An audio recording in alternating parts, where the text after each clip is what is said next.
there is a, or let me do one thing, let me quickly discuss with you all the different factors which affects the supply. And when we are talking about the factors, these are the factors other than the own price, right? So there are multiple factors. I've written some of them over here. Now the first factor is price expectation. So just like we did expectations for the demand, the price expectation from the consumer's point of view, similarly we have price expectations from the firm's point of view.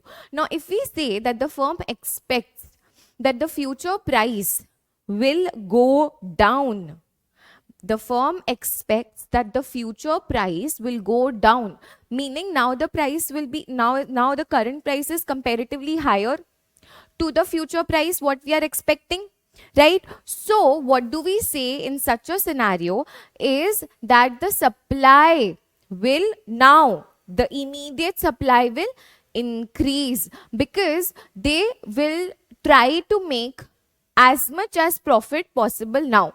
If I am a seller and I see that maybe in future the price of my good will go down, then obviously what will happen, I will try to sell more of that good today itself, right? So my current supply will go up.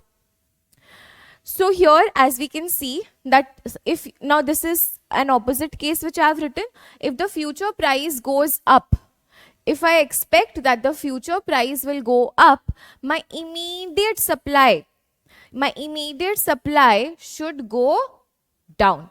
My immediate supply should go down, meaning there is a decrease, in supply. Is this okay?